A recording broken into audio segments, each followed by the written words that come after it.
Ndugu Branham anasema ile kanisa ilizaliwaka Pentecoste au 3e siècle, kukarne ya 3 c'était mort. Ikakufa. Et ça passait par le temps des ténèbres. Enseveli. Ikazikwa. Mais la résurrection lakini ufufuko a commencé au 15e siècle. Ilianzaka kukarne ya 15 avec Martin Luther. Pamoja na Martin Luther. Et c'est vrai. Je ni kweli. Oui, oui. Et là il donne l'exemple de l'hiver. Na pale anapana mfano des saisons. Ya majira wakati wa baridi kubwa. Voyez. Unaona? Amen, amen. Amina. Que le Seigneur vous bénisse mes frères. Bwana wabariki ndugu zangu. Alors vous voyez comment, qu'est-ce qui se passe? Sasa kitu gani kinatendeka? Ce qui pousse. Ce qui pousse en automne. Parce que ça le temps de l'ensemencement. Voyez. Ou alors toutes les plantes qui sont là au temps du printemps, de l'été et de l'automne. Wakati wa kutoka kwa jua kali, na kutoka kubaridi. Le printemps, donc le printemps, ça vient avant l'été. Printemps inakuja mbele ya wakati. Il y a 4 saisons en Europe si vous voulez les comprendre. Majira ine Ulaya kama mnataka le dire comme ça. Acha niviseme hivyo. Descendre un peu en bas. Nishuke chini kidogo. Pour que tout le monde comprenne. Sinon je parlais comme si tout le monde a cette connaissance. Mais tout le monde n'a pas cette connaissance. En Europe, il y a 4 saisons. Nous n'en avons que 2. La saison de pluie et la saison sèche, c'est tout. N'est-ce pas, frères et sœurs? Nous n'avons que 2 saisons. En Europe, eux, ils ont 4. Voyez, la première saison, c'est le printemps. Ni wakati wa printemps. La deuxième saison majira ya pili c'est l'été. Ni wakati ya jua kali. La troisième saison majira ya tatu c'est l'automne. Ni wakati wa kutoka mjua. Voyez, c'est une période là ni kipindi où les pluies ne sont pas vraiment nombreuses. Ambapo mvua haziko tena mingi. Et le froid n'est mvua haziko mingi. Mvua haziko mingi. Ni ndogo tu. Voyez? Dio. Et puis comment dirais-je, l'humidité, ou je veux dire le froid n'est pas trop grand. Baridi haiko tena mingi sana. Voyez, ils sortent de la grande chaleur de l'été. Wanatoka mwile baridi mwile joto la grande chaleur de l'été ya été. Et puis cette chaleur diminue en automne. Ile joto inashuka inapunguka mwile wakati wa automne. Il y a des pluies qui descendent. Kuna mvua zinaanza nyesha. Et maintenant après cette période là de l'automne, kisha ile kipindi ya automne ile wakati qu'est-ce qui arrive? Kitu gani kinafika? C'est maintenant la période de du grand froid. Wakati sasa ya baridi kubwa. Ni wakati sasa ya baridi kubwa qu'on appelle maintenant hiver. Yenye inaitwa hiver. C'est très froid. Ni ya baridi sana. Jusque même en dessous de 0. Mpaka hata inakuwa chini ya sifuri. Les degrés sont en dessous de 0. Degrés zinakuwa chini ya sifuri. De manière qu'on peut en mourir même. Mkiwango watu wanaweza kufa. Parce que c'est en ces temps-là que toute la végétation meurt. Et la vie descend dans les racines.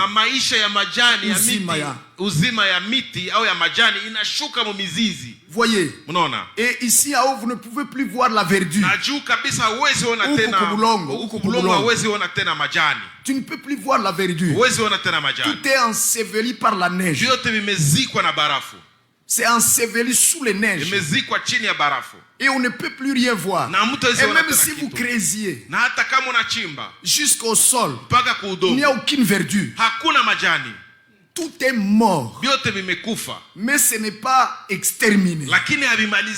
Non, la vie descend dans la racine. Vous comprenez? Maintenant, il faut attendre la saison du printemps. Maintenant, ce froid-là commence à disparaître. Qu'est-ce qui se passe? Le soleil s'élève et les rayons du soleil commencent à pénétrer les brillards. Ça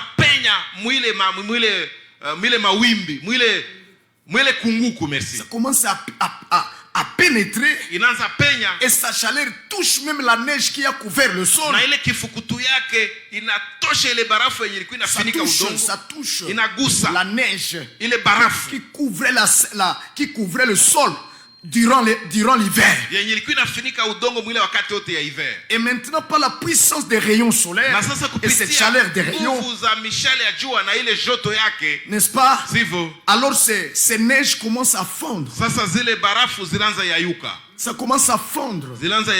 Prenez même, n'est-ce pas, comment dirais-je, les neiges que nous pouvons former par nos frigos ou bien nos réfrigérateurs ou bien nos comment dirais-je, nos congélateurs. N'est-ce pas? Amenez-les sous le soleil.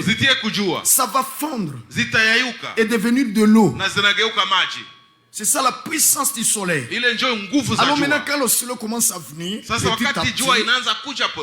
petit à petit au temps du printemps, voyez, alors les neiges commencent à fondre, pour devenir des eaux, et puis s'évaporer,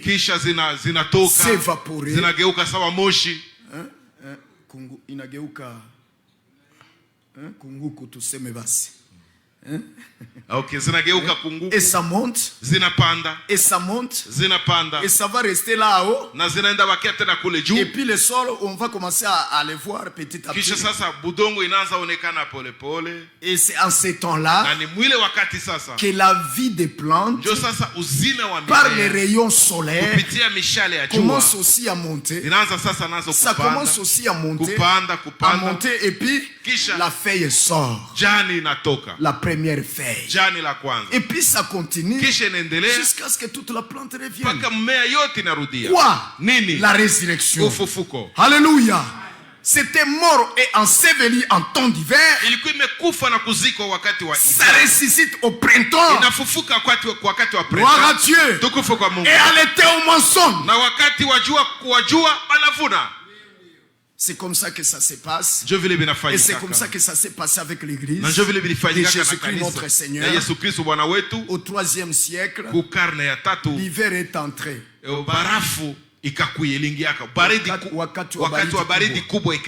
C'est entré dans l'église. Oui. Et les ténèbres ont été sur la terre. Les ténèbres de la mort, où les gens voyaient difficilement la parole. Et l'église était devenue trop faible. Certainement mes frères, quoi qu'il y ait eu des messagers en ce temps-là, mais quand vous regardez très bien, ils avaient beaucoup d'erreurs, beaucoup de fausses doctrines. Voyez frère, donc la parole de Dieu était rare en ces temps-là. Oui mes frères, mais souvenez-vous, Dieu qui savait ce que cela arriverait, il avait donné une promesse. Il a dit, je restaurerai. La même loi qui fonctionne dans la nature, c'est la même loi qui fonctionne dans le spirituel. Amen, amen, amen. Alléluia. C'était mort et enfoui depuis le 3e siècle. Mais au 15e siècle, c'était l'automne de l'église. L'automne de l'église. Alors le soleil a commencé à s'élever. C'était pas le soleil dans sa puissance. C'est pour cela que l'église luthérienne n'avait pas recouvert la puissance de la parole originelle. Parce que le soleil commençait à s'élever. Mais c'était encore faible. Mais c'était encore faible. Mais c'était quand même si fort pour faire disparaître les neiges, les neiges de fausses doctrines, les neiges du nicolaïsme, les neiges des idolâtres, les neiges de fausses doctrines. Et puis frère bien-aimé, comme ça va petit à petit, gloire à Dieu. Alléluia. Alléluia. Gloire à Dieu. Qu'est-ce qui s'est passé?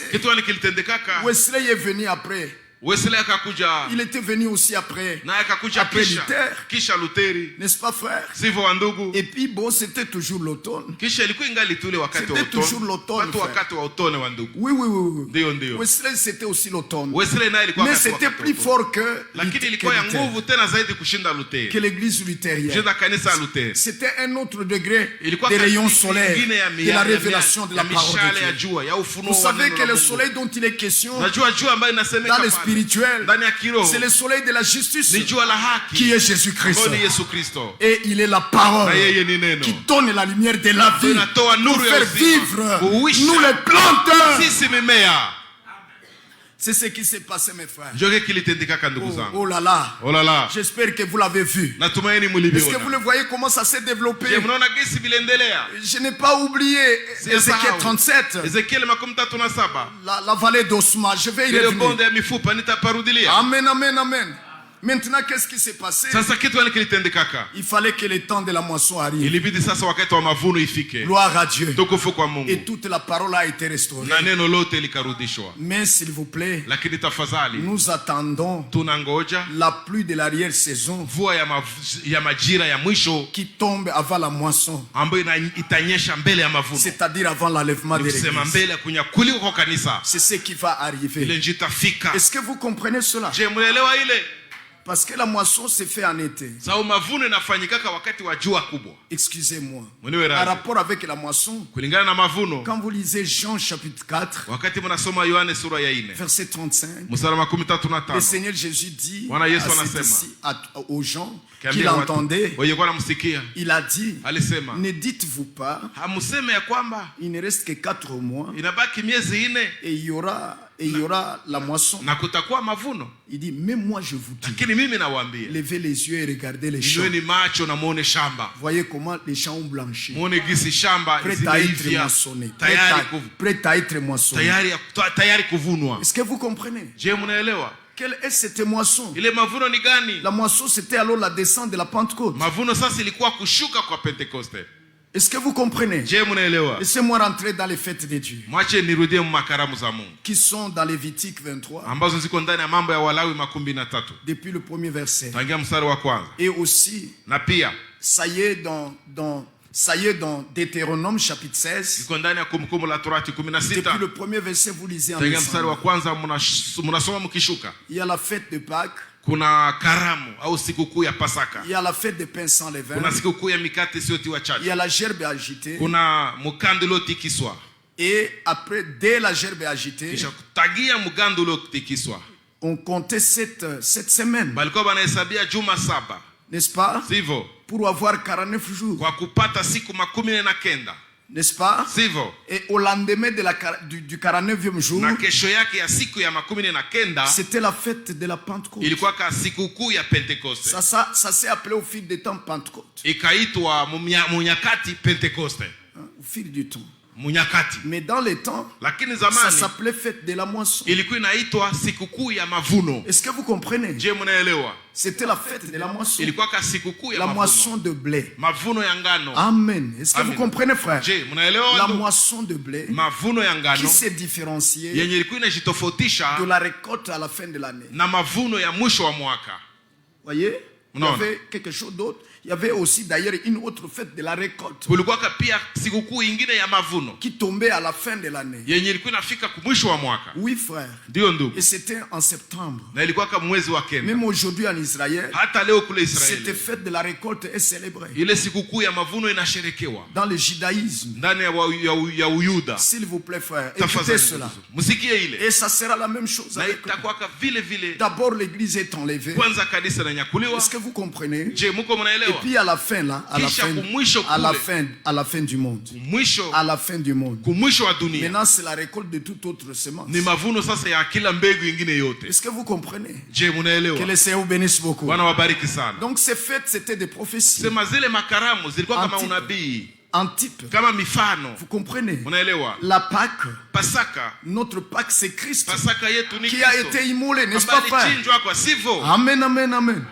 Et la fête des pains sans levain et la Pâque, ils sont arrivés à être fusionnés. Voyez?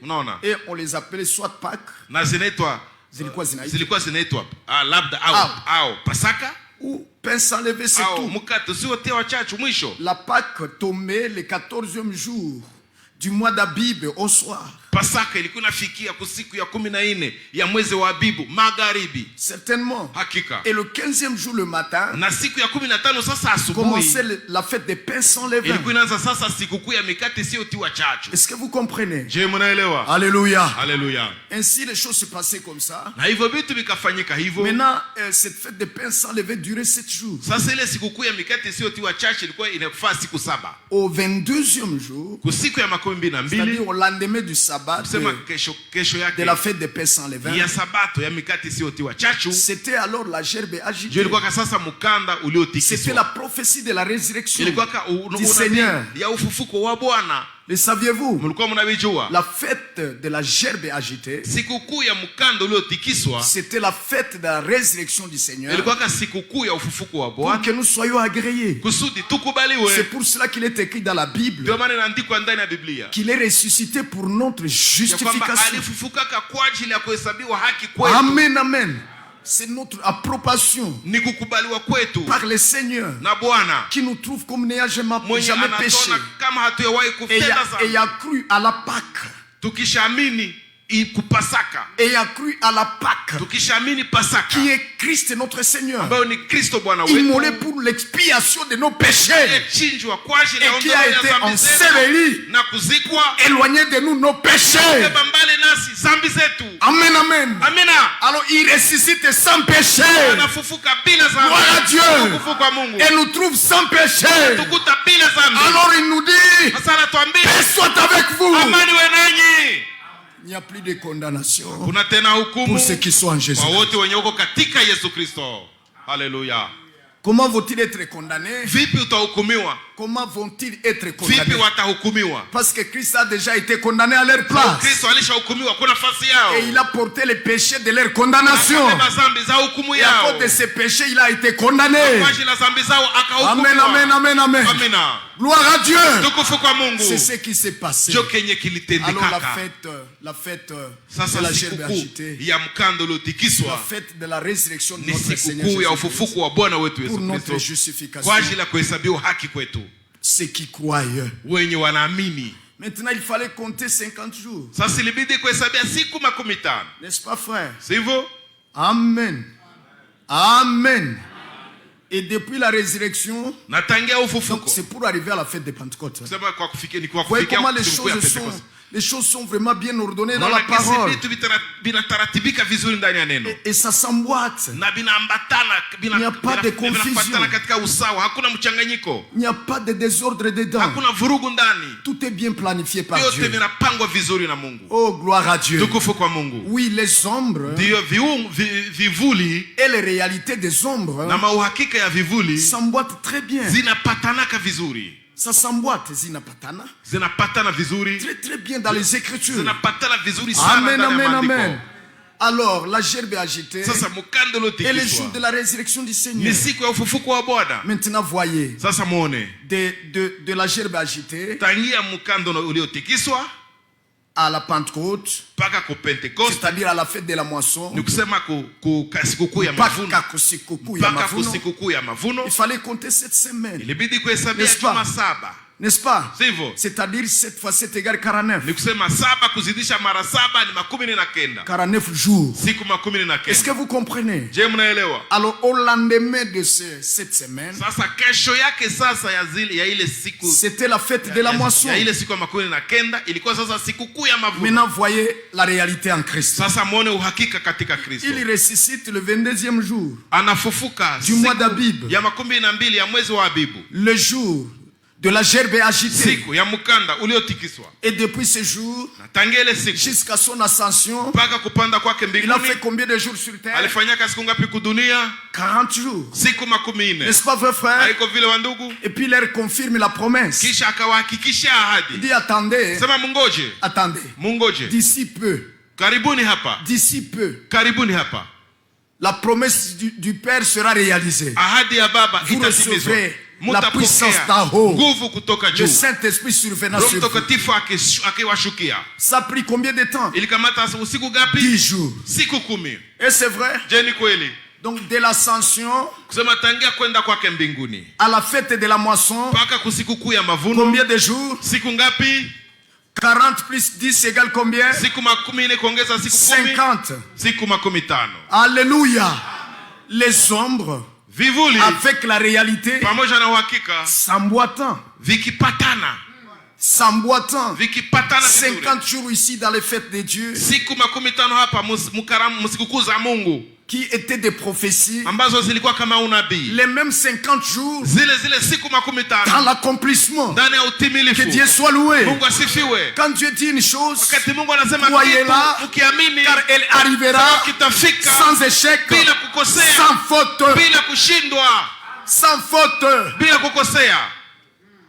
Oui frère. Ndio wandugu. Que Dieu soit loué. Mungu asifiwe. Amen. Et c'est de cette moisson que le Seigneur parlait. Na njoo ile mavuno yenye Bwana alikuwa anasema. Il ne dites pas qu'il y a 4 mois. Hamuseme eti kuna miezi 4 jusqu'à la moisson. Mpaka kwa mavuno. Mais moi je vous dis. Lakini mimi nawaambia. Regardez les champs comment ils ont blanchi. Tazama gisi shamba zimeivya. Prêtes pour la moisson. Tayari kwa kuvunwa. Amen, amen. Et le jour de la Pentecôte, na siku ya Pentecoste, la fête de la moisson, siku kuu ya mavuno, elle a commencé avec 3000 âmes récoltées, moissonnées. Et c'est vrai. Et depuis ce jour-là, c'était moisson jour après jour. Et il ajoutait à l'église chaque jour les moissonnés, les moissonnés. Est-ce que c'est vrai? Gloire à Dieu. C'est comme ça. C'est ce qui s'est passé, mes frères. Ainsi donc. S'il vous plaît, mes frères. Amen, amen. Amina.